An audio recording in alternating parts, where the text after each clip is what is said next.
예수님께서 이 땅에 계실 때 이제 여러 무리를 만나게 되는데 그 중에 보면 계속해서 예수님에게 이렇게 딴지를 걸고 예수님을 자꾸 힘들게 하고 예수님을 도전하는 그런 무리가 있었습니다. 오늘 또 보여지는 대로 그들은 이제 당시의 종교적 지도자 바리새인들, 서기관들, 장로들 뭐 이런 사람들, 제사장들 그런 사람들이었습니다. 예수님께서 성전에 이제 자신의 삶을 마지막 때 생을 드릴 때 성전에 들어가셨고 거기서 장사하는 사람들, 돈 바꿔주는 사람, 비둘기 파는 사람들의 그런 의자를 둘러엎으시고 그들을 쫓아내셨어요. 그리고서는 지금 오늘 본문의 23절에 예수님께서 이 사람들을 가르쳤습니다. 이것을 봤을 때 이 대제사장들 또 백성들의 장로들이 아주 못마땅하게 생각했어요. 저가 누군데 와서 자기들이 허락한 이 장사꾼들을 내쫓고 그리고 또 가르치는가. 자기들은 정식 교육을 받고 하지만 누군데 와서 가르치는가. 아주 못마땅하게 생각해서 이제 참고 있지 않고 드디어 찾아가서 예수님과 이제 한판 하려고 찾아온 겁니다. 그래서 당신이 뭔데 이거 합니까? 이거죠, 결국은. 무슨 권위로 이걸 합니까? 예수님께서는 뭐 이렇게 얘기할 수 있죠. 나는 하나님의 아들이다. 나는 이걸 너희들을 구원하기 위해서 왔다. 뭐 이제 이런 얘기 할 수 있죠. 근데 이들은 들을 준비가 안 돼 있는 사람들이에요. 상대하기가 어려운 사람들이에요. 이미 아주 대항하려고 똘똘 뭉친 사람들이에요. 이미 그들은 예수를 벌써 죽이려고 하던 사람들이에요. 이런 사람들에게 예수님께서는 또 이런 문제에 부딪히지 않고 한 가지를 얘기하죠. 너희들 그럼 나도 하나 물어보겠는데 너희가 대답하면 내가 대답해 주겠다. 누구의 권위인지. 그러면서 아주 그들이 아주 껄끄러워하는 부분이 있어요. 바로 세례 요한이죠. 책망하던 세례 요한. 백성들은 그를 선지자로 알고 있지만 그들을 선지자로 받아들이면 자기들의 설 위치가 없어지는 거예요. 그래서 이게 아주 좀 어물쩍 넘어가야 되는데 예수님께서 그 아주 날카로운 질문이죠. 25절에 25절에 뭐냐면 요한의 세례. 바로 요한이라는 사람은 누구냐? 그 얘기나 마찬가지예요. 그 세례가 어디서부터 온 거냐? 하늘로부터냐? 사람으로부터냐? 둘 중에 하나만 대답하면 돼요. 그렇게 어려운 건 아니죠. 하나님으로부터냐? 사람으로부터냐? 그거 딱 둘 중에 하나, 이거 확률 50% 답을 맞추기 좋은데 이들이 생각을 해봤어요. 그래서 서로 의논해봤습니다. 25절에. 이거 만일 하늘로부터, 참, 요렇게 얘기하려니까, 그럼 너희들 왜 그 사람 말 안 듣느냐. 이렇게 나온단 말이에요. 그럼 사람으로부터 하려니까 백성들이 두려운 거예요. 왜냐하면 다들 선지자를 알고 있는데 그 선지자를 모욕하고 이들이 누군데 선지자의 권위를 없이 여기는가. 그러니까 이거 하늘로부터라 얘기하기 어렵고 사람으로부터라고 얘기하기 어려워요. 사실 더더욱 어려운 건 하늘로부터 했다가는 예수님의 권위 인정하게 되죠. 왜냐하면 세례 요한이 예수님을 하나님의 아들로 얘기하고 있거든. 그러니까 그건 더더욱 안 되고 사람으로부터 하려니까 그런 얘기했다는 참 위험하거든. 요즘 같으면 뭐 우리나라도 지금 뭐 서울시장이든 뭐 좌파 우파해서 막 예를 들면 우파만 잔뜩 인데 가서 뭐 좌파 얘기 저기 얘기했다가는 그것도 안 되고 또 좌파적 견해가 많은 데서 뭐 예를 들면 쉽게 얘기해서 참 견해가 다른 데 가서 혼자 다르게 얘기한다는 건 굉장히 두려운 거 아닙니까? 그 당시 거의 모든 백성은 요한을 선지자로 봤다고. 이들만 안 받아들였어요. 그러니까 이것을 그냥 사람이다라고 얘기했다가는 자기들이 굉장히 무서운 거예요. 그래서 백성이 무서웠어요. 26절에 백성이 무서워. 그러니까 이럴 때 제일 좋은 그냥 가만히 있는 거예요, 그냥. 그래서 잘 모르겠다. 이렇게 얘기하니까 예수님도 나도 얘기하지 않겠다. 모르는 게 아니죠, 이들은. 사실은 이들의 제 마음속에 뭐예요? 사람으로부터 나 얘기하고 싶었죠. 근데 그렇게 얘기를 못 하니까 넘어가는 거죠. 그러니까 나도 너에게 얘기하지 않겠다. 저는 이런 면에서 우리 주님의 방법이 참 좋은 것 같아요. 그들의 입을 다물게 할 수 있을 땐 또 다물게 하는 거예요. 괜히 공연이 자꾸 이렇게 싸울 필요가 없죠. 싸울 필요가 없으면 피해가는 게 좋아요. 물론 이렇게 해서 그 사람들을 바꿀 수만 있다면 또 하겠죠. 그러나 우리도 이런 걸 좀 배워야 돼요. 우리가 어떤 사람과 부딪힐 때 꼭 그렇게 부딪힐 필요 없어요. 그냥 피해 가십시오. 부부간에도 보면 부부싸움 그냥 요만한 거 갖고 시작하잖아요. 빨리 덮어요. 빨리 덮어. 그거 자꾸 끌고 가지 말고 빨리 덮은 거. 우리가 대인 관계에서도 마찬가지예요. 작은 게 커지는 거죠. 뭐. 좀 작은 거 빨리 덮도록 노력하세요. 예. 우리 잠언 26장 4절에 보면 미련한 자의 어리석은 것을 따라 대답하지 말라. 그 미련한 얘기들 자꾸 대답해봐야 너 두렵건대 너도 그와 같을까 하라. 그래서 자꾸 따지고 그냥 막 좀 이럴 때 우리가 적당히 넘어가는 것도 하늘의 지혜입니다. 어쨌든 여기 우리 본문에 나오는 이 대제사장들 또 백성들 지금 이제 그들은 성전에 매매하는 사람은 허락한 사람들이에요. 자기들이 권위를 줘서 했는데 예수님이 그들 내쫓았거든요. 이들은 자기의 권위에 심각한 타격을 받았어요. 이들은 아주 예수님 못마땅했습니다. 그래서 오늘도 또 지금 예수님과 시비 거는 거예요. 사실은 무슨 권위냐 당신이, 뭐냐 당신은 도대체. 여러분들 우리는 이 모습을 성경 내내 보게 됩니다. 예수님 사역 시작부터 끝까지 이 바리새인들, 대제사장들, 장로들 안 돼요. 우리는 이걸 통해서 한 번 사람이 삐뚤어지면요, 그거 참 고치기 어려워요. 한 번 사람이 이렇게 빗나가거나 생각이 묘한 사람들이 있죠. 그 사람 참 어렵습니다. 이들은 지금 하나님 나라 따위엔 관심이 없어요. 이들은 하나님 나라고 뭐 필요 없어요. 메시아가 도래하고 뭐 이스라엘의 구원 이런 쪽엔 관심도 없습니다. 그냥 자기 생각에만 골몰하고 있는 거예요. 뭐 교회가 무슨 뭐 전진을 하고 교회가 우리 한국 교회를 바꾸자 뭐 해도 자기는 아예 그냥 관심도 없어. 그냥 자기 그냥 할 만하고 자기 앞날만 생각하고 자기 가족만 생각하고. 이들은 자기 판단이 항상 제일입니다. 항상 자기 판단대로 하는 거예요. 사람이 물에 빠져 있으면요, 그건 건져주면 돼요. 물에 빠져 있으면 건져주면 돼요. 그렇지만 자기의 그 편견에 빠져 있는 사람, 자기 생각에 빠져 있으면 그건 건져낼 재간이 없습니다.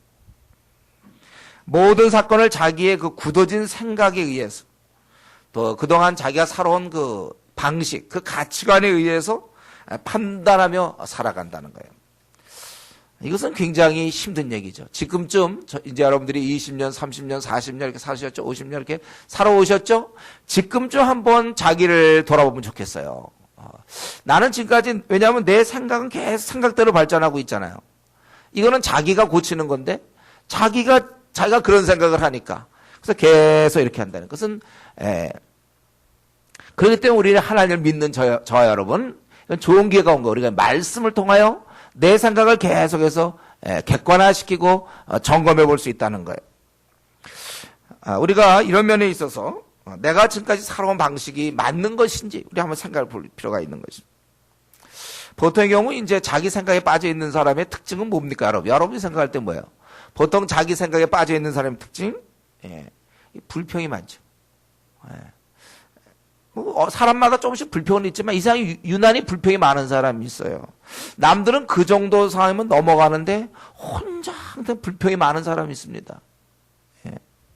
이제 그런 경우 조심하세요. 자기가 생각해 볼 때 자기는 좀 이렇게 불평이 좀 많은 듯하다. 그러면 어쩌면 자기 생각에 지금 많이 들어가 있는지 몰라요. 아니, 하나님 믿는 사람이 무슨 불평이 있습니까? 근데도 자기 계속 불평이 있어. 또 이렇게 남들은 그냥 잘 지내는데 혼자 잘 부딪히는 사람이 있어요. 자꾸 부딪히는 사람. 이 사람 만나면 부딪히고, 저 사람 만나면 부딪히고, 다른 친구들 한 1년이고, 2년이고 잘 넘어가는데, 자기는 그냥 한 달이 멀다 하고 그냥 잘 삐치고, 또 덤비고, 싸우려고 하고, 학교에서 친구들과, 직장에서 또 동료들과 상사들과, 하여튼 이렇게 잘 이상히 유난히 부딪히는 사람들이 있죠. 이런 사람들 한번 생각하셔야 됩니다. 왜 남들은 이렇게 잘 지내는데 왜 나는 자꾸 부딪히는가? 예를 들면 우리 교회 같으면 이제 공동체 방들이 있을까? 앞으로 공동체 방이 많이 늘어나면 좋겠어요? 청년부, 우리 대학부, 공동체 방. 가족은 그게 공동체 자기네 집인데. 예를 들면 거기서 자꾸 이상하게 부딪히는 사람들이 있어요. 편하게 못 살아. 자꾸 이런 경우들 다 이게 자기 생각에 지금 깊이 들어가기 때문에. 여러분 왕따들을 알잖아요. 왕따가 자기 생각 속에 깊이 들어가서 다른 사람들의 객관적 생각을 모르는 거예요. 혼자 그냥 그 안에 들어가 있는 거예요. 그리고 주위에서 누가 충고해주면 그걸 지적해주면 또 그 사람과 싸워. 지적해준 사람하고 싸워.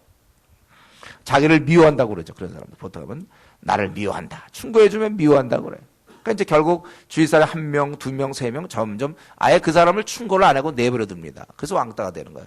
충고만 잘 받아들여도 좀 괜찮을 텐데 그걸 자꾸 안 받아들여. 자기 생각에 자꾸 굳어져요. 그래서 어쨌든 여러분 지금 이 시간이 중요합니다. 이 시간에 자기 마음속에 누구에 대해서 자기가 불평이나 좀 이렇게 삐쳐 있거나 이런 경우. 이 바리새인들의 특징이 그거냐. 자기들 생각에 꽉 잡혀가지고 더 이상 뭘 받아들이질 않아. 그러니까 지금도 와서 그 권위가 어떻게 되는가 사실 따지는 거 싸우려고 온 거예요. 여러분 우리가 이런 면에서 우리가 지금 20년 혹은 30년 40년 살았습니까? 지금 내 생각이 정말 내가 정말 이렇게 성경에 맞추어서 좀 생각하고 있는 건지 아니면 자기가 그냥 자라온 배경 따라 어떤 상황 때문에 그대로 있는지. 이런 사람 교회를 10년 다니면 뭐합니까? 늘 그대로인데. 항상 10년 다녀도 늘 그대로. 사람들과 싸우고 부딪히고 신경질 내고 짜증내고 늘 똑같다는 말이에요. 아무리 교회 다녀봐야 소용없습니다. 교회라는 데가 그런 거 그냥 교회 다닌다고 고쳐집니까? 말씀을 위해서 자기가 저는 이제 이런 경우에 뭐 사실 저도 자유롭잖아요. 이건 우리 가운데 아무도 자유로운 사람은 없을 거예요. 이런 성향이 있는데 지금 그게 유난히 심한 사람을 얘기하는 거예요. 한 가지 방법이 있다면 정말 주님의 은혜, 정말 주님의 은혜로 한번 정말 하나님의 양 그 성령의 강한 도전에 의해서 한번 굴러야 돼요. 울고 한 며칠 대걸대걸 굴러야 됩니다. 자기의 그 죄 때문에. 자기 때문에 그동안 얼마나 많은 사람들이 상처받았을까. 자기의 그 불평 때문에, 불평이 결국 미움이고 그 살인 아닙니까? 누구를 죽이는 거. 내가 그동안 얼마나 많이 살인했는가. 좀 한번 대굴. 남들은 왜 그냥 넘어가는데 왜 자기 혼자 못 넘어갑니까? 이런 거 다 해야 돼. 우리 이번에도 우리 체육대 한다. 형제들만 한다. 그 자매들은 우리 뭡니까? 남들 그냥 다른 자매 자리 있는데 혼자. 자매들은 뭐 하라는 거예요? 이런 식이에요. 꼭 그런 사람이 있어요. 그냥 형제들 잘 지내면 좋죠. 우리가 매일 합니까? 어쩌다 한번 형제들은 그런 걸 너무 원하니까 우리 한번 하자 이래서 하는데 그럼 자매들은 신경 안 씁니까? 우리 교회가 그런가요? 매번 자매들은 제낍니까? 같이 하고 또 어떤 때는 이렇게 할 때도 있는 건. 예를 들면 그렇다. 제가 누구 얘기 들은 거 아니에요. 그냥 상상해보니까 혹시 우리 자매들은 뭐해? 이럴까봐. 혹시 여러분 그런 사람이 좀 자기가 약간 까칠한 사람인지 아세요? 그거 축복하면 좋잖아요. 그 형제도 뛰어놀고. 더구나 우리 성도들끼리 얼마나 좋은가. 내가 여러분 도와야지? 이런 생각을 해야지. 그걸 또 자매들은 뭐해? 이러고. 좀 그런 애기 같은. 내가 보기에 애기 아닙니까? 애기? 그런 거 애기라고 그래요. 혹시 자기가 그런 사람이 있어요? 한번 저 얘가 생각나서 지금 얘기한 거예요. 아무 의도 없어요. 혹시 자기가 혹시 그런 사람이 혹시 있습니까?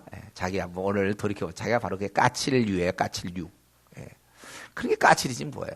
죄를 짓는 것도 아니고 형제들이 그걸 꼭 형제 자매 나눠서 우린 뭐냐 이러고 자기들 그 시간을 즐겁게 보내면 되고 아니면 자기도 와서 같이 지내도 되고 아니면 그 시간에 보통 지내는 것처럼 지내면 되는 거겠죠.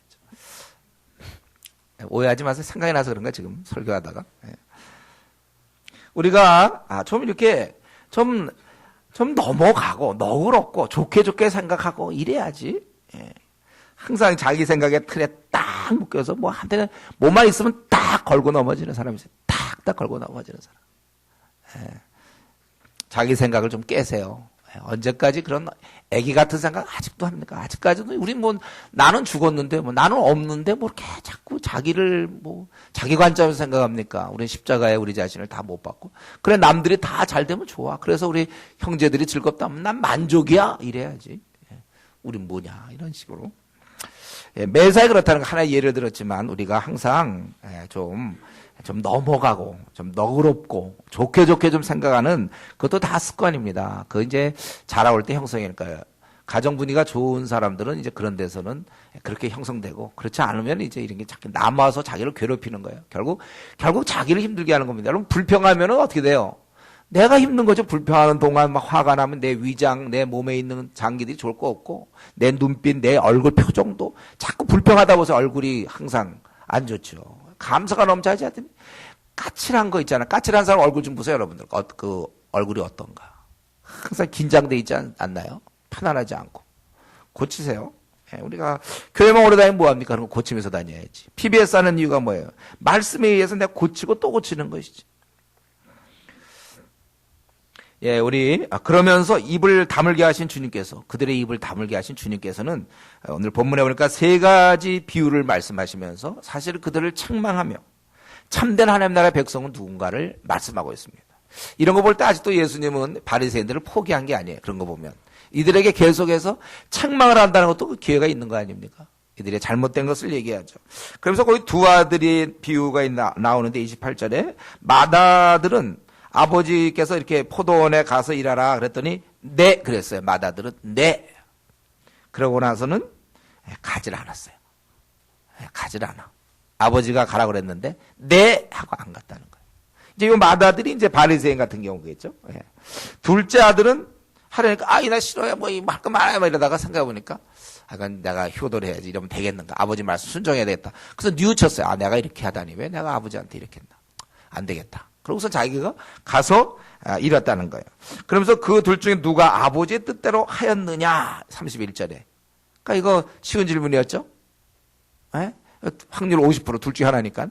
첫째나 둘째 잘 택해야 돼요. 바리새인들이 뭐라 그랬어요? 그들은 둘째 아들. 이들이 아마 처음으로 예수님의 이런 의도에 부합해서 한번 얘기한 것 같아요. 둘째 아들 딱 맞췄어요. 예. 그럴 때 얘기하기를 바로 그들은 세리들과 창녀들, 그 당시 가장 죄인. 그들이 너희보다 먼저 하나님 나라에 들어가리라. 너희들이 이렇게 알고 있지 않느냐? 비록 잘못했지만 회개했을 때 그들이 먼저 하나님에 들어간다. 그러면서 얘기하기를 요한이 의의 도로 너에게 왔거늘. 아까 그들은 아주 모른다 이랬죠. 사실은 분명하게 그는 하나님의 선지자였는데 너에게로 왔거늘 너희는 그를 믿지 아니하였을 때 세리와 창녀는 믿었으며 너희는 이것을 보고도 끝내 뉘우쳐 믿지 아니하였도다.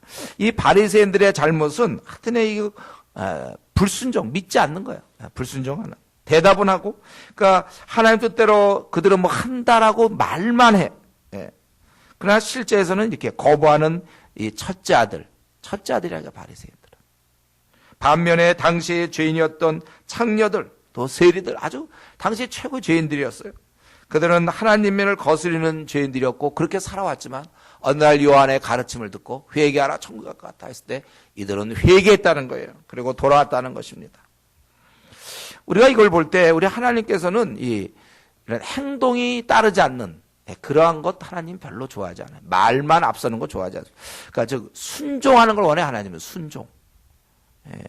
여러분 이 순종을 우리는 자꾸 할 수 있도록 노력해. 평소에 그러니까 부모님께 순종하는 버릇 배웠어요. 하나님께서 우리 교육시키려고 부모님을 주셨어요. 부모님께 순종하는 버릇을 갖고 우리 아내들 남편을 좌지우지 흔들 생각하지 말고 남편이 무리라고 할지라도 항상 순종할 생각해. 남편이 한 얘기 했으면 그냥 들어야지. 여보! 이러고 장이 탁. 쎄면 안 돼, 여러분. 우리 자매들 순종하는 버릇 가지세요. 우리 성경에는 남편에게 권위를 주었지. 아내가 자꾸 남편을 그냥 요리하면 안 돼요. 순종하세요. 남편이 이렇게 하자 그러면 네! 이러고 해야지. 뭐야? 이러고 하면. 요즘 점점 아멘이 나왔네요. 점점 요즘 자매들이 한국의 분위기는 좀 여성들이 좀 약간씩 강해지는 것 같은데 우리만이라도 아주 물 같은 남편에게 순종할 수 있는 더 물이 돼야 된다. 더 물. 우리 자매들 더 물이 돼야 되는 거예요. 남편이 물인가? 그렇다면 난 더 물이 되겠다. 뭐 남편이 세면 괜찮지. 남편이 물 계열이야. 그럼 나는 더 물 계열로 나가야지. 나는 그대로를 주장하면 그건 안 되는 거예요. 순종을 배워야 되는 거예요. 성경은 그렇게 정해줬어요. 또 자식들 마찬가지 우리 부모님 한 말씀하고 순종해야지. 뭘 대듭니까 부모님이. 죄를 짓는 거 외에는 다 순종하라고 했어요. 제가요. 여러분 제가 얘기했죠. 머리 깎고 중이 되라. 그건 우리가 순종할 수 없어요. 그거 외에는 다 순종해야지. 부모가 일찍 들어오라면 네 하고 일찍 들어와야지. 늦게 들어오는 게 어디 있습니까. 부모님 말씀이 하나님 말씀이라고 그랬죠. 부모님이 하지 말라 그러면 네 이러는 거예요. 부모한테 대든다거나 이런 거는 구약 같았으면 벌써 돌로 쳐 죽였다고 그랬어요. 조심들 하세요, 여러분. 부모님 말씀에 그대로 순종. 이런 순종이 연습돼야 교회 와서 목회자가 무슨 말 한마디 하면 네 하고 하지. 막 대들고 목회자한테.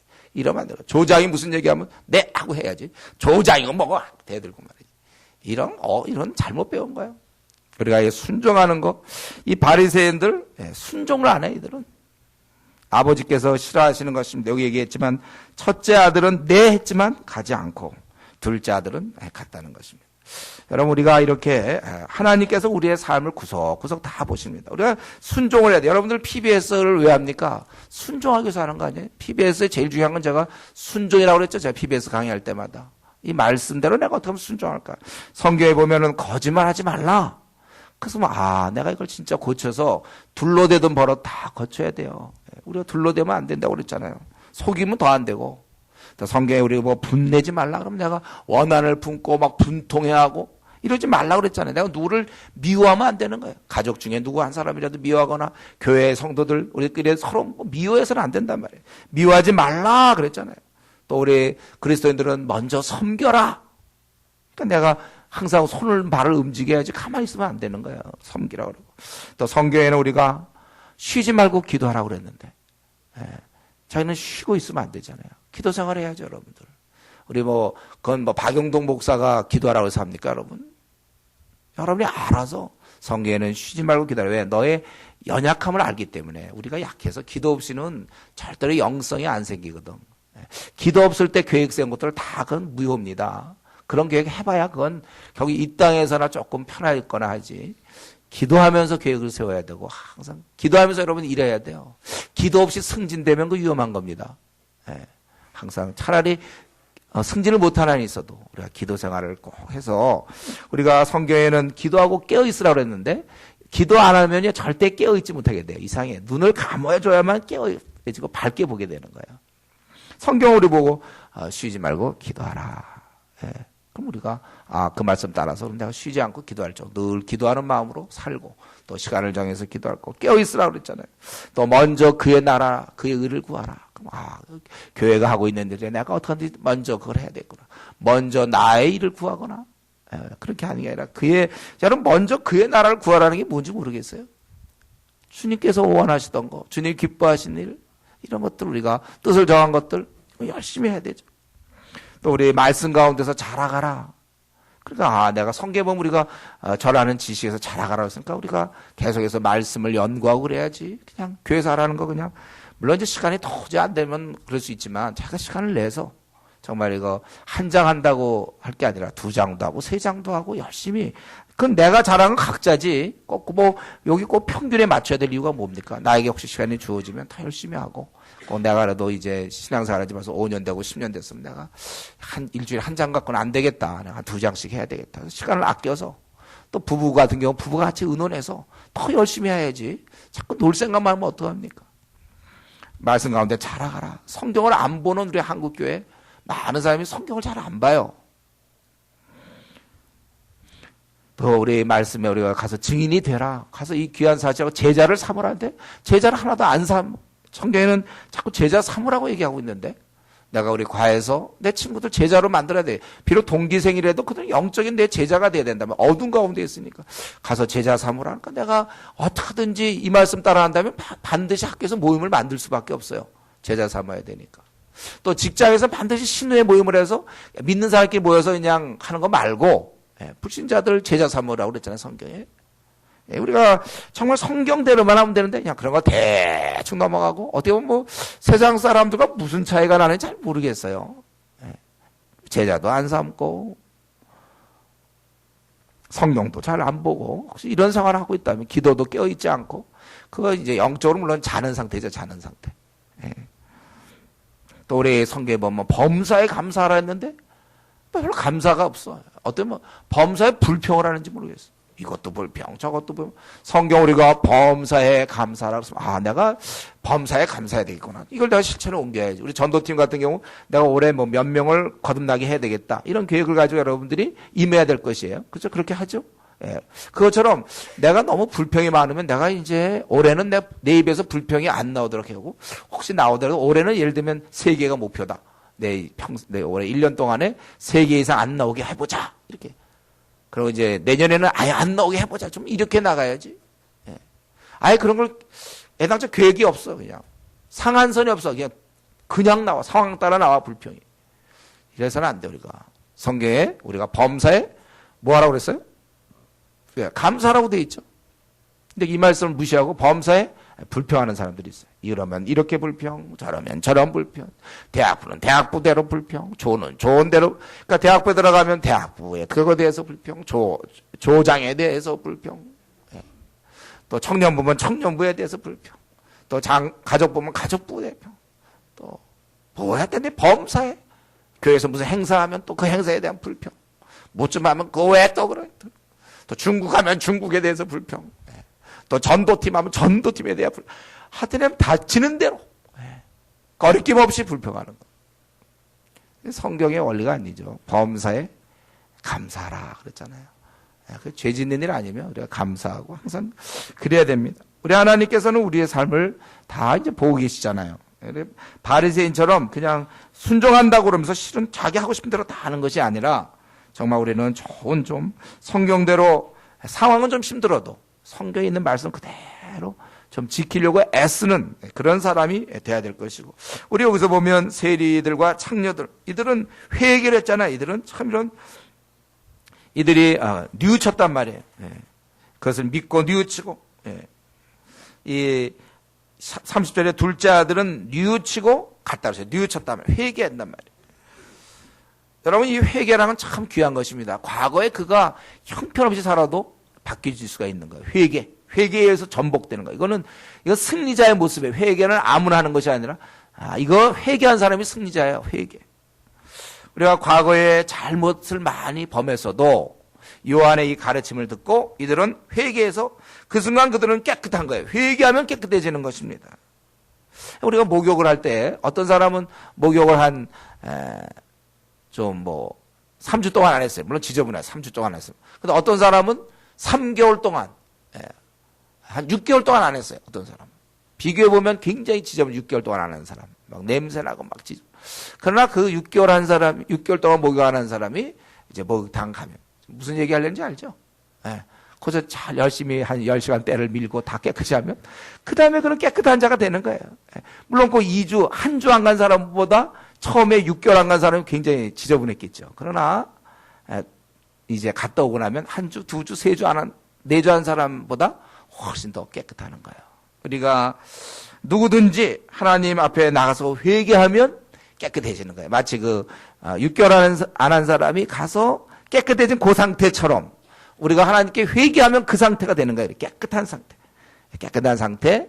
그리고 우리가 또 잘못하면 이제 발을 닦아야 된다고 그랬어요. 우리가 그때마다 회개하면 되고, 우리가 하나님 앞에 깨끗한 상태가 되는 겁니다. 여러분들이 회개를 하면. 자기 뉘우치고 회개하면. 바리새인들은 이제 욕이 없는 거죠. 그러니까 이걸 책망하는 거예요. 회개가 없는 바리새인들. 자기 생각에 꽉 잡혀갖고 회개하지 않는 이 바리새인들. 그리고 남만 밤낮 이렇게 까칠한 이 사람들. 다 기도 안 한다는 특징이에요. 기도 안 하는 사람들이 어떻게 까칠하지 또 않을 수가 있겠습니까? 이리 불평, 저리 불평. 이게 다 기도할 때 쏟아 나와야 되는데 이거 다 안 쏟으니까 에너지가 넘치니까 그냥 불평으로 나오는 거고 까칠하게 나오는 거예요. 여러분 보세요. 주위에서 누가 자꾸 불평하고 까칠한 사람들. 그 기도 생활 하나 하면 내 아내가 그럽니까? 한번 보세요. 옆에서. 기도 많이 얼마 하는가. 또 내 남편이 그럽니까? 기도 생활 하나하나 보세요. 왜 그러니까 기도할 때 모습과 기도 안 할 때 모습을 볼 수 있을 거예요. 그리고 이제 두 번째 비유. 이걸로 그냥 그들은 말 안 듣는다 요 정도 얘기할 수 있지만 좀 더 강도가 높죠. 두 번째는 포도원 주인의 비유. 이거 이제 실제 좀 그 바리새인들 유대인들의 그런 모습이기도 한데, 이제 여기 누가 나옵니까? 여기는 포도원 농부가 나와요. 농부가 33절에 보면 한 비유를 들으라. 한 집주인이 포도원을 만들어 산 울타리로 두르고 거기에 즙자는 틀을 만들고 망대를 짓고 농부들에게 새로 주고 타국에 갔더니 이제 열매가 얻을 때가 됐어요. 그래서 이제 그 열매를 받아오라고 종들을 보냈더니 당연히 갖다 줘야 되는데 그게 아니라 농부들이 어떻게 했습니까? 거기 35절에 뭐라고 그랬어요? 잡아 하나는 심히 때렸어요. 뭘 잘못했다고 때립니까? 자기가 열매를 줘야 되는데 열매를 거두러 왔어. 일로 와라. 막 때리는 거. 또 하나는 또 죽였어요. 또 하나는 이것도 돌로 쳤으니까 죽었겠지 아마. 너무 나쁜 이 농부들이죠. 이러면 원래 이걸 듣고 이 주인이 이럴 때는 그냥 못 찾고 가야 되는데 또 다른 종들을 이제는 좀 많이 보냈다는 거예요. 제대로 이제 하게. 그랬더니 또 그렇게 했어요. 그러니까 후에 아들을 보내며 이르되 그들이 내 아들은 설마 종들이니까 뭐 비천하니까 노예들 그 당시 뭐 생명도 없는 뭐 그런 비천한 자들 그랬지만 내 아들만큼은 그렇지 않겠지 하고 보냈다는 거예요. 그런데 이들이 생각하기는 요건 상속자가 온 거 아니냐. 이만 죽으면 우리가 유산을 차지하겠다. 이들은 그러니까 그 집 주인이라는 것을 생각을 집 주인이 있다는 사실을 생각 못하고 이 아들만 죽이면 자기들 것이라고 된다는 아주 굉장히 어리석은 생각을 한 것이죠. 그리고 악하죠. 이들은 어리석으면서 악해요. 그래서 이걸 잡아 포도밭에 내쫓아 죽였다는 거예요. 그러니까 아들이 죽었기 때문에 포도원 주인이 아주 분해가지고 이제 주인이 올 때 어떻게 하느냐. 그럴 때 그걸 또 물어봤어요. 우리 주인이 올 때 그 농부들을 어떻게 하겠느냐. 그들이 이런 얘기를 듣고 이런 나쁜 농부들 다 죽여야 된다는 거죠. 그 악한 자들을 진멸하고 포도원은 제때 열매를 바칠 만한 다른 농부들에게 새로 줄지니라. 바로 너희가 그 농부다 그거죠. 그러면서 거기 예수께서 이르시되 성경에 건축자들이 버린 돈이 모퉁이에 버렸되 이것이 주로 말미암아 된 것을 우리 눈에 기이하도다. 한번 읽어본 적이 없느냐. 바로 예수님이 왔지만 이들에 대해서 배척을 하게 되는 거예요. 그러므로 여기 43절이 중요한 거야. 이 비유의 핵심은 그러므로 내가 너에게 이르니 하나님 나를 너희는 빼앗기고 그 나라의 열매 맺는 백성이 받으리라. 이 돌 위에 떨어지는 자는 깨지겠고 바로 이들이 바리새인들이고 제사장들이겠죠. 이 돌이 사람 위에 떨어지면 그거를 가루로 만들어 흩으리라. 그랬을 때 45절 대제사장과 바리새인들이 예수의 비유를 듣고 자기들을 가리켜 말씀하신 줄을 알았다는 거예요. 즉 예수님이 비유를 말씀했어요. 이 비유는 결국 초점이 어디 있냐면은 이 바리새인들이 바로 이러한 자들이다. 이 농부 죽이는 자들 바로 그러한 자들이라는 거예요. 자, 그것을 이제 알려주신 거예요. 우리는 이 비유를 들을 때 이 주인에 대해서 굉장히 우리는 이해가 잘 안 되죠. 이런 상황에서 아들을 보내는 부모가 어디 있습니까? 자기 종들을 보내는데 죽이는 그런 험악한 사람을 죽이는 이 살인자들이 있는 곳에 아들을 보낸다? 이거 너무 어색하지 여러분. 이 비유가. 여기 비유는 지금 농부 이 집 주인을 맞춘 게 아니에요. 그리고 실제로요. 이게 굉장히 어색하고 이런 주인이 어디 있을까 했는데 사실은 실제 하나님이 그렇게 하셨어요.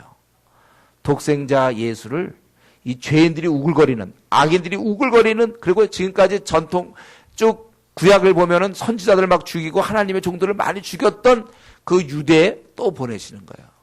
우리는 이것을 지금 집주인의 그런 방식이 참 이상해서 우리는 이걸 잘 비우니까 그렇다 하더라도 좀 이해가 안 되는데 실제에서는 하나님께서 그렇게 하셨습니다. 하나님이 이 무지막지한 인생들 이 땅에 보내주셨다는 거예요. 다만 하나님과 이 포도원 주인을 동일하게 생각하면 안 돼요. 지금 바리새인들이 초점 맞춘 거고 만약에 굳이 차이점이 있다면 집주인은 세를 받으려고 그런 거고 이 하나님은 사랑하시기 때문에 이제 아들을 보내시는 거예요. 그들을 구원하기 위해서. 물론 그러니까 요 비유만 가지고 우리가 하나님 모든 걸 다 설명하기는 어렵고 여기서 초점은 45절에 바로 바리새인들이 이런 사람들이라는 거예요. 도저히 자기들에게 모든 기회를 줬건만 이들은 거부하고 오히려 죽이는 이런 나쁘고 악한 사람들이라는 거예요. 그래서 결국은 그들은 그들의 입의 고백처럼 41절 그 악한 자들을 진멸해야 된다. 바로 자기들이 멸망당해야 될 자들입니다. 여러분 이것은 우리 하나님께서 이전에 이 땅에 선지자와 종들을 보내주셨어요. 우리를 구원하려고. 그러나 죄인들은 계속 이런 하나님의 종들을 박해하고 죽였고 지금 또 너희들이 하나님의 아들을 지금 죽이려고 한다 이거예요. 그거를 얘기해. 그래서 잡고자 하나 사실 또 이런 얘기를 들었을 때 아주 굉장히 안 좋아서 잡고자 했지만 무리를 무서워해요. 그러니까 이 바리새인이 무서운 건 하나님이 아니었습니다. 눈에 보이는 사람들이 무서웠던 거예요. 그러니까 정리하면은 이 비유는 하나님이 지금 사랑을 얘기하려는 것이 아니고 바리새인들의 이 악독함, 이 배척함, 자기들이 마땅히 열매를 드려야 되는데도 그들은 그러지 않는다는 거예요. 이거를 말씀하는 비유인 것입니다. 그러니까 이 비유가 더 나아갔죠. 아까는 순종하지 않는 바리새인을 얘기했다면 이번에는 배척하고 죽이는 아주 악한 그러한 바리새인들. 거기 43절 그러므로 내가 너에게 이르니 하나님 나라를 너희는 빼앗기고 너희는 빼앗긴다. 그 나라의 열매 맺는 백성이 받으리라. 이렇게 얘기하고 있어요. 바로 회개했던 백성들. 열매 맺는 백성 바로 회개했던, 이 앞에서 얘기하는 세리들과 창녀들이 뉘우친 바로 그 둘째 아들, 그것을 얘기하는 거예요. 열매 맺는 백성이 받는 것입니다. 여러분, 우리가 하나님께서 우리에게 많은 은혜를 베푸시고 축복을 베푸시고 기회를 주십니다. 그러나 그것을 끝까지 거부한다면 그들이 남는 것은 그 하나님 나라를 너희는 빼앗긴다고 그랬어요. 열매를 맺어야죠. 회개에 합당한 열매를 맺고 우리가 제대로 하나님 앞을 섬겨야 되는데 그렇지 않는다면 그 기회는 다 뺏기는 거예요. 너희는 하나님 나라를 너희는 빼앗긴다고 그랬습니다. 오늘날 우리 한국을 들여다볼 때도 지금 얼마나 기회가 많이 있습니까? 우리 교회도 많고 자기가 마음만 먹으면 교회 갈 수도 있고 또 복음의 메시지가 선포되고 한국의 성도들 또 많이 있어요. 또 많은 은혜와 축복이 있습니다. 신앙의 자유가 있고 신앙의 자유도 있고 또 우리 경제적인 축복도 있어요. 지금 많은 교회가 있고 신학교가 있고 또 우리 기독교 방송국 뭐 라디오 방송국 기독 서점도 있고 우리 주위에 많이 이렇게 얼마든지 지금 하나님 나라 들어가려면 얼마든지 들어갈 수 있어요. 그런데 문제는 그런 걸 잘 안 받아들이는 거죠. 또 제가 항상 우려하는 어릴 때부터 교회 다니는 사람들, 그들에게 기회가 좀 매주일 기회가 주어지는데도 뉘우치지 않는단 말이에요. 세상과 타협하고 자기의 고집대로 예수님이 주인이시지만 주인으로 받아들이지 않고 여전히 자기가 살아서 자기 원하는 대로 사는 이런 모습들. 기회가 계속 주어지는데도 그거 참 무시하고 이 바리새인들처럼 계속 무시하고 그들이 하루하루 이렇게 살아간다면 결국은 파멸일 수밖에 없어요.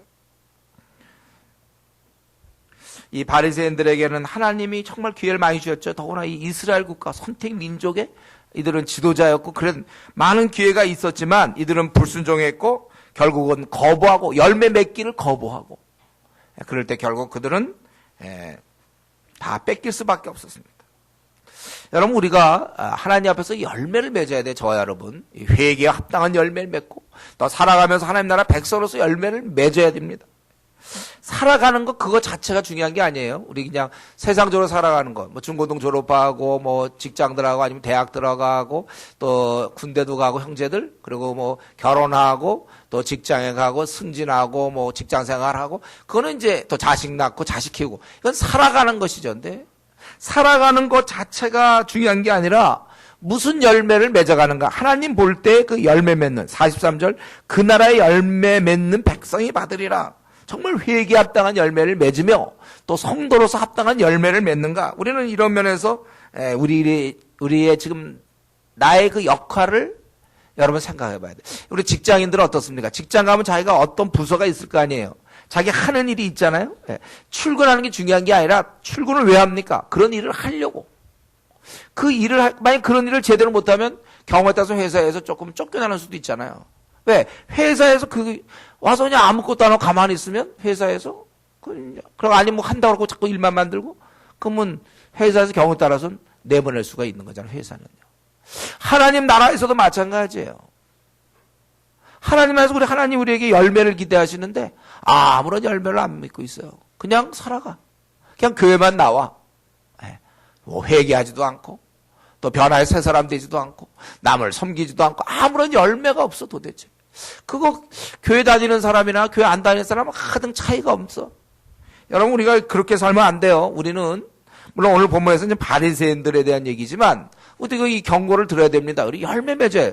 분명히 우리가 나중 되면 어떤 열매 맺었는지 우리가 주님 앞에서 보여드려야 될 거 아니에요? 여러분, 우리가 정말 신앙생활하면서 그냥 뭐 정말 이렇게 신앙생활하면 안 돼. 그냥 뭐 기도생활 별로 없고 전도도 안 하고 성경도 제대로 안 보고 주일날 그저 11시 예배에 나와서 예배 한번 드리는 거 뭐 주님께서 아무것도 안 하는 거. 우리가 그렇게 살아서는 안 되는 거예요. 열매를 맺어야지. 하나님이 나를 왜 이 땅에 보내셨을까를 끊임없이 생각하고 우리 결혼한 사람들은 부부간에 그런 대화를 자꾸 하세요. 왜 하나님이 우리를 왜 이 땅에 보내셨을까? 뭐 하라고 보내셨을까? 자꾸 그런 얘기 안 하면 뭐 합니까? 그냥 회사에 출근하는 거지. 당연히 출근하면 그 일거리가 자기에게 합당한 일거리인데 지금 하나님 나라 군대에서 여러분 일거리는 뭐며? 여러분 제가 물어봤죠. 계급은 뭐냐고. 여러분, 저 하나님 나라에서 계급이 하나 어느 정도 됩니까? 그리고 자기 일이 명확합니까? 자기 일이 명확하지 않은 사람들은 지금 그것부터 제일 중요한 문제예요. 내가 무슨 일을 해야 될지, 회사에 갔는데 무슨 일을 할지 모르고 그냥 가만히 앉아 있어 보세요. 자기 일거리가 있어야죠. 군대도 있는데, 저도 군대 갔을 때 요리사 했잖아요. 내 일거리. 또 그 요리사 끝나고 나서는 또 그래픽, 차트 만드는 거, 그런 일을 했어요. 군대는 다 일거리. 어떤 사람은 운전병? 우리 운전병 출신들 있죠? 운전병. 어떤 사람은 뭐 지휘관도 될 수 있고. 어떤 사람은 행정일. 또 공병이라서, 공병 제일 재미있는 거. 밤낮 일하는 거에서 공병. 이런 것도 있어요. 아니면 특공대 전투, 뭐 이런 거에서. 낙하산 떨어지고 뭐 이런 거. 다 군대 가면 그런 게 다 있죠. 그거 없이 그냥, 얘 뭐냐? 그러면 그냥 인원수입니다. 채우기 위해서. 60만 되고 있는데 이제 얘 빼면 좀 59만 9,999명 한 명 뽑았습니다. 이런 거 없어요. 하나님 나라가 지금 분명히 전투하고 있지 않습니까? 난 뭐예요? 이거 여러분, 이거 없는 사람은 자기 사명 아직 깨닫지 못한 거예요. 난 뭔가? 무슨 일을 하는 건가? 예, 우리가 좀 열매를 맺어요. 항상 지금 벌써 올해도 벌써 지금 어떻게 됐어요? 올해도 지금 이제 한 2달 뭐 좀 더 남았죠. 벌써 이렇게 올해 한번 잘 해서 무슨 열매를 맺고 있었는가? 나를 통해서 얼마 많은 사람들이 주님께 돌아왔으며 내 신앙을 얼마나 자랐고 나는 얼마만큼 제자를 삼았으며 나는 정말 이 주은혜교회에서 어떤 일을 내가 했고 그래서 주은혜교회를 내가 어떻게 키웠고 우리가 그런 뭐가 있어야 될 거 아니에요. 전도팀을 내가 어떻게 돌봤으며 아니면 전도팀에서 내가 어떤 역할을 했고 우리가 어떻게 해서 좀 열매를 자꾸 생각을 해야지. 열매를 생각해야 돼. 그리고 이제 더 강한 비유가 22장 1절부터 이제 14까지 더 강한 것을 말씀하십니다. 마지막 비유죠. 여기는 이제 혼인 잔치를 베푼 이유 굉장히 노골적이에요. 여기는 이제부터 좀 더 노골적이에요. 이게. 그래서 혼인 잔치를 베푼 어떤 임금과 같으니 그 종들을 보내어 3절에 그 청한 사람들을 혼인 잔치에 오라 했더니 오기를 싫어했다. 여기 이제 바리새인들이죠. 오기를 싫어하는 사람. 거기 보면 그 종들을 보내어 그 청한 사람이라고 돼 있어요. 청한 사람. 이미 다 오기로 약속이 다 된 거예요. 오기로 다 약속이 됐는데 이들이 이제 시간 돼서 이제 혼인 잔치 하니까 오시오 했어요. 그랬더니 싫어하더라 이거예요. 잔치에 그러면 아무도 안 오면 어떡합니까? 잔치 다 베풀어 놓고 오기로 다 약속됐는데 이들이 오기로 해놓고는 안 와요. 싫어한다 이거죠. 그러니까 안 되겠다 해서 다른 종을 보냈어요. 원래 약속했으니까 와라. 다른 종들을 보냈더니 또 그래서 이제 그냥 얘기하지 않고 여기 오면은 오찬을 준비했으니까 소와 살찜 증선. 그러니까 소와 살찜. 그러니까 고기 파티죠. 고기 파티. 모든 것도 갖췄으니 혼인잔치에 오라. 그래도 이들이 돌아보지 아니하고 한 사람은 자기 밭으로 자기 그냥 볼일을 보는 거예요. 또 하나는 자기 사업하러 가고 그리고 더 적극적으로 그 남은 자들을 종들을 잡아 모욕하고 죽이니 이것은 아마 이스라엘 백성이 했던 걸 염두에 두면서 이런 비유를 만든 것 같아요. 모욕하고 죽이니 그래서 임금이 와서 그들을 진멸했다. 그렇게 얘기합니다. 이건 결국 뭐예요? 그 유대인들을 보여주는 거죠. 청한 백성. 이들은 하나님 나라의 백성으로 언약을 맺은 자들이에요. 청한 백성들이었지만 하나님의 그 나라에 들어오질 않아 이들이. 자기들 원하는 대로 살아. 결국 이들은 망할 수밖에 없어요. 대항하는 사람들이 여기 보면 종들을 잡아 모욕하고 죽였다고 그랬어요. 실제로 이스라엘 민족 그렇게 했거든요. 그래서 예수님도 이제 또 세례요한도 죽이고 또 이제 예수님도 죽일 거예요. 이런 상황입니다.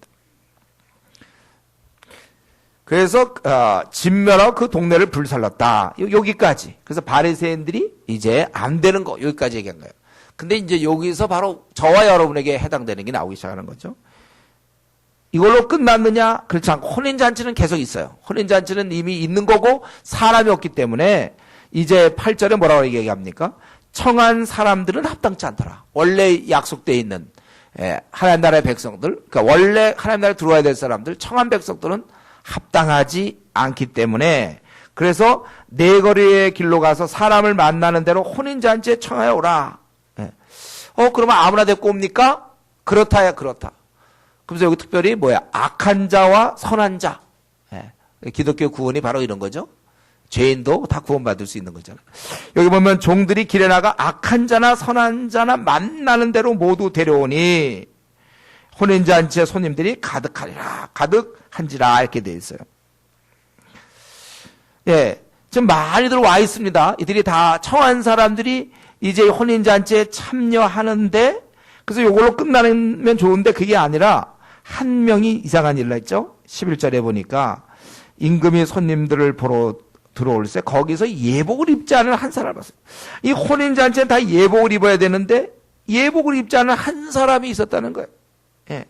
그래서 왜 예복을 입지 않았고 여기 들어왔느냐 하니까 아무 말도 못하거늘 그는 내보내야 된다. 예, 그것이 이제 13절에 그는 손발을 묶어 바깥 어두운 데 내던지라. 거기 슬피 울며 이를 갈게 되리라.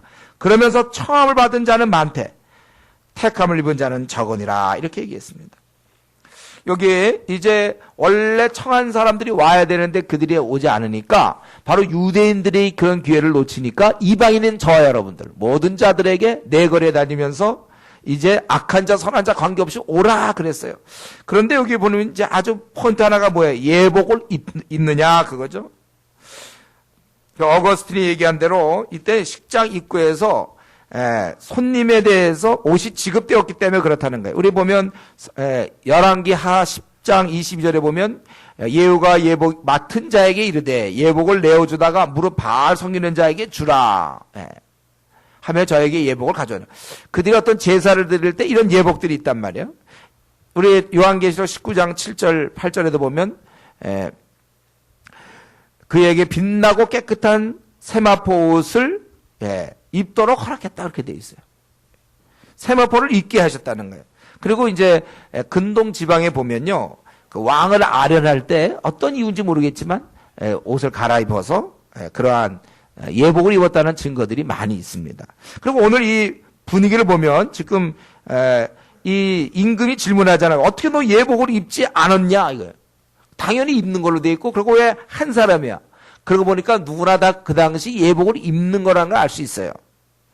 그러니까 당연히 이 질문을 입는 게 전제가 되니까 왜 입지 않았느냐? 그런데 그가 아무 말도 못했다고 그랬잖아요. 네? 예복 입는 거예요? 이렇게 물어보지 않. 당연히 그 입는 건데 이 사람은 안 입었어 그냥. 무슨 이유인지 안 입었어요. 아무 말도 못하는 것을 보아 누구나 당연히 입게 돼 있다는 거예요. 근데 우리는 알고 있어요. 이 예복의 의미가 뭡니까? 바로 그리스도의 옷이죠. 우리가 의의 옷, 죄인을 가려주는 우리의 치부와 우리의 더러움을 가려주는 옷이란 말이에요. 세마포. 그러니까 우리가 영적 의미로 우리가 하나님께서 우리를 많이 오라 하실 때 우리는 예복을 입고 잔치 자리에 들어가야 된다는 거예요. 즉 우리의 죄를 회개하고 그리스도의 옷을 입고 잔치 자리에 천국에 들어갈 수 있는 것이지 그거 없이는 천국에 들어갈 수가 없는 거예요. 그런 거면 쫓겨날 수밖에 없었죠. 예. 바로 이것은 굉장히 강한 어떤 바리새인들이 처음에는 말을 잘 안 듣는 이제 첫째 아들 같았고 그 다음에 이들은 자기들이 해야 될 열매를 안 맺고 뭐 그러던 사람 그리고 이제는 사실은 이들은 여기 보면에 있는 것처럼 청함받은 자는 많대. 청함의 기회를 받았지만 결국 그들은 택함을 입지 못한 자가 된 거예요. 그런 자는 적으니라. 그래서 우리는 이 내용을 좀 정리해 본다면 선택민족인 유대인이 결국 하나님의 은혜를 계속 거부했고 그들은 그래서 택함을 얻지 못하게 됐고 이제는 세상 모든 사람들에게 저와 여러분 모든 사람들에게 이 구원의 기회가 주어진다는 거예요. 그것이 10절에 있는 것처럼 악한 자나 선한 자 만나는 대로가 되는 거예요. 누구나 다 청함의 기회를 얻게 되는 거예요. 그러나 청함은 받지만 누구나 다 천국에 들어가 있는 건 아니에요. 들어가려고 했지만 예복을 입지 않는 자는 쫓겨날 수밖에 없다는 거예요. 예수 그리스도의 의의 옷을 입은 자만이 천국 잔치에 참여할 수 있다는 것입니다. 일시적으로는 들어온 것 같지만 그는 결국 남을 수가 없는 천국에 있을 수가 없는 자예요. 그는 쫓겨나는 것입니다. 여러분 이런 면에서 오늘 이 아침에 우리가 생각할 건 나는 확실한가? 나는 예복을 입었는가? 그거예요. 그런 자가 오늘 본문에는 택함을 입은 자죠. 택함을 입은 자. 청함을 받은 자는 많되 택함을 입은 자는 정한. 나는 분명한가? 청함을 받고 나는 확실히 예수 그리스도의 옷을 입었는가? 그겁니다. 여러분 이분 다르게 질문할 수 있죠. 나는 확실하게 언젠가 한번 내 생에 주님의 십자가 앞에 나가본 적이 있는가? 그래서 그분의 용서하심에 따라 그분의 십자가에 설리신 그 보혈의 공로로 말미암아 내 죄 씻음을 확실하게 받았는가? 나는 그때 정말 울며 회개했는가? 나는 정말 떼굴떼굴 굴러봤는가? 나의 더럽고 추악한 죄 때문에, 나의 불순종하는 죄 때문에, 내가 하고 싶은 대로 살고 주의 뜻대로 살지 않는 나의 이 되먹지 못함 때문에 나는 정말 울었는가? 나의 고집 때문에 내가 정말 울었는가? 십자가 앞에 나가서 엉엉 울어야 되는 거예요. 그 경험이 나한테 있는가? 죄 용서함을 정말 받았는가? 아니 뭐 어릴 때부터 그냥 교회를 다녔기 때문에 오늘도 교회 나왔습니다. 목사님. 저요? 그냥 어릴 때부터 교회 다녔거든요. 그러니까 오늘은 나왔지요. 주님을 위해 살라고요? 때가 되면 저도 뭐 헌신하겠죠. 아직 거듭나지 아니한. 아직도 이 처음까지는 받았는지 몰라. 혹시 부모님을 통하여 교회랑 익숙해졌는지 몰라. 부모님 불교였다면 어쩜 좀 절에가 있을 뻔했는데 부모가 교회를 다니는 바람에 그 바람에 아직 내 신앙이 아니야. 그럼 부모님 신앙에 의해서 내가 나온 거지. 내 마음엔 정말 주를 섬길 마음이 없어요. 주님의 뜻대로 살고 싶은 마음이 없어. 나는 하나님 나라 확장에 관심도 없어. 나는 그냥 그냥 하고 성도들과 그냥 즐기면 좋지. 그러니까 이런 뭐 예배 드리고 이런 건 별로 관심이 없고 그냥 끝나고 나서 우리 뭐 같이 교제하는데 관심이 있어. 여러분 우리가 확실하게 그 십자가에 그 예수님께서 흘리신 보혈의 피로 내가 죄 씻음 받았는가? 이게 제일 중요한 거예요. 내가 죄 씻음 받았는가? 용서함 받았는가? 그래 주님도 그래서 나를 아는가? 내가 주의 자녀인 것을 확실히 알고 있는가? 그래서 오늘 내 생이 오늘로서 혹시 끝마쳐지더라도 내가 택함 입은 자 확실한지, 그래서 나는 확실히 천국에 들어가는지 이게 분명해야 된단 말이에요. 제가 생각할 때 우리 교회 성도들 생각할 때 대부분 이게 분명할 거라고 생각해요. 그동안 하도 많이 했으니까.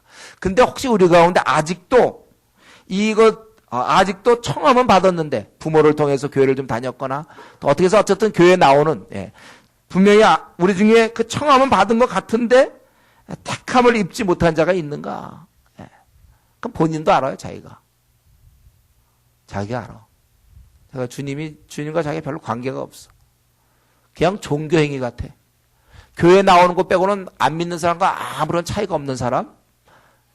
그래 아직 그는 청함만 받은 사람입니다.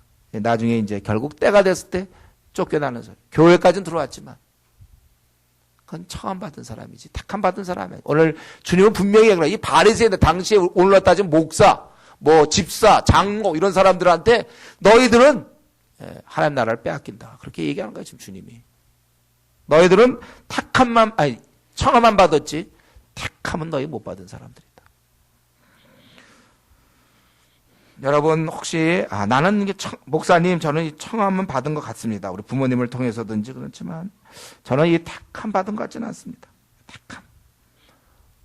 그런 사람 있습니까? 오늘 이 시간에 주님께 나오십시오, 여러분. 자기의 그 얄팍한 고집 좀 버리시고 세상에 붙은 욕심 그 십자가에 못 박고 정말 순전하게 나를 용서해 주십시오. 내가 정말 나는 아직도 정신 못 차리고 있습니다. 저는 다음의 생 이전의 삶을 사는 게 분명합니다. 전 사실 주님이 지금 오늘 오신다면 겁납니다. 저는 만약 제가 오늘 생을 마치면 저는 지옥 갈 것 같습니다. 우리 가운데 그런 사람이 있습니까? 여러분 더 미루지 마세요. 오늘 이 시간에 결단하세요. 나는 이제 나를 버리겠습니다. 나를 십자가에 못 박겠습니다. 그리스도 예수의 사람들은 그 정과 욕심을 십자가에 못 박았다고 했어요. 나 중심적으로 살던 거 이제 나는 버리겠습니다. 나 정말 그 누구보다 열심히 주님의 나라 군대 선봉에 서서 주를 위해 싸우겠습니다. 저도 이제는 다메섹 이후의 삶을 살기로. 이건 여러분 가만히 있을 때 저절로 되는 게 바울의 경우 그랬다고. 그건 바울은 정말 주를 위해서 열심히 살았는데 그건 무지해서 그런 거죠. 마음은 있었단 말이에요. 그거와 내 마음이 없는 어느 날 하나님이 갑자기 나갔다 부르지 않아요. 본인이 결단해야 돼요. 이 결단이 지금 몇 년째 미루고 있는 사람이 있습니까? 아직도 십자가의 보혈로 죄 씻음 받지 못하고 아직도 예수님을 나의 생의 주인으로 모시지 못한 채 아직도 내가 주인으로 내가 하고 싶은 대로 지금 내가 이 삶을 살아가는데 지금 자기가 운영하는 삶이잖아요. 각자 이 삶을 지금 주님이 기뻐하지 않을 것 같으면서도 계속 유지하는 사람들이 있습니까? 그만들 하세요. 그 왜 주님 앞에 그렇게 삽니까? 여러분, 그 왜 이 지금 바리새인들은 이유가 없어요. 그냥 주님이 싫어요. 자꾸 그런 마음. 바로 그 마음이란 말이에요. 바리새인 마음이에요, 그게. 왜 나를 위해서 목숨 버리신 주님께 충성을 못할 망정? 왜 그분을 멀리하며 아주 나는 세상의 재미에 빠져가지고 세상에 쓸데없는 돈에 대한 욕심 때문에 명예에 대한 것 때문에 쾌락 때문에 남들도 다 그렇게 사니까 거기에 맞추어서 정신 못 차리고 여러분 오늘이라도 나오셔야 됩니다. 늦게라도 정신 차려서 나왔던 그 둘째 아들처럼 내가 정말 뉘우치고 내가 이렇게 삶을 사는 거 이거 엉망이구나 이거 지금 엉망이야 엉망. 그 엉망을 왜 모르고 아직도 결단 안 합니까? 왜 아직도 지금 주님과 싸우고 있습니까? 언제까지 싸우려고 생각하세요? 그만들 항복하세요 이제. 주님께 돌아오고 날 위해 죽으신 그분을 왜 이렇게 배척하고 문 밖에 세워놓고 있습니까? 내가 볼자대 내가 문 밖에 서서 문을 두드리노니 내 음성을 듣고 문을 열면 내가 그로 들어가 그로 더불어 먹고 마시겠다 그렇게 말씀하셨어요. 예, 내가 청함은 받은 것 같은데 택함을 받지 못한 자인가? 그렇다면 오늘 지난날의 모든 죄를 고백하시고 마음에 결단하세요. 주님 내가 잘못 살았습니다. 내가 이제는 주님의 뜻대로 살겠으며 이 주내교에 내가 정말 최선봉에 서서 하나님 나라 확장을 위해서 내가 일하겠습니다. 여러분 그런 결단을 하세요. 나도 이제 주님의 의를 얻을 수 있고 택한 자가 되기를 원합니다. 내가 영원한 천국 백성이 되기를 원합니다. 오늘 본문에 나오는 이렇게 둘째 아들이 바로 납니다. 말 안 듣고 멋대로 놀고 미지근하게 신앙생활하던 거 이제 오늘 이 시간 이후로 청산하겠습니다. 우리가 구원받을 때가 오늘이라고 일컫는 날이 구원의 때라고 얘기하고 있어요. 여러분 오늘을 놓치면 다음 주 이 자리에 꼭 있다는 보장이 없어요. 우리가 어떻게 될지 몰라요. 우리가 분명하게 이 청함을 받았다면 택함 받은 자까지 가야 되는 것입니다. 그래서 그렇게 될 수 있도록 그래서 내가 내 마음에 결정하고 뉘우치면 영원한 천국 그들은 하나님 나라를 받는 거예요. 예. 그들은 하나님 나라의 31절에 보면 세리들과 청년들이 너희보다 먼저 하나님 나라에 들어가리라 이렇게 되어 있어요. 그렇기 때문에 여러분 우리 회개 정말 마음을 돌이키는 거 아닙니까? 지금까지 살아온 방식 그것 돌이키는 거예요. 과감하게. 내가 그렇게 안 살겠다. 내가 이제는 나도 이제 주님처럼 주님을 따르며 살겠다. 근데 내가 이제 남은 생 비록 40년 50년 30년 남았는지 모르지만 그 땅에 큰 누구보다 제일 열심히 주를 섬기다가 내가 주를 섬기다가 죽겠다. 이런 결심. 네? 이런 결심을 하고 우리도 정말 오늘 주님의 이 책망 바리새인을 향한 책망을 들으면서 우리가 다시 한번 마음을 정하고 그래서 여러분 남은 생은 정말 이 택함을 받은 자로서 살 수 있는 그런 귀한 성도님 되기를 바랍니다. 같이 기도하겠습니다.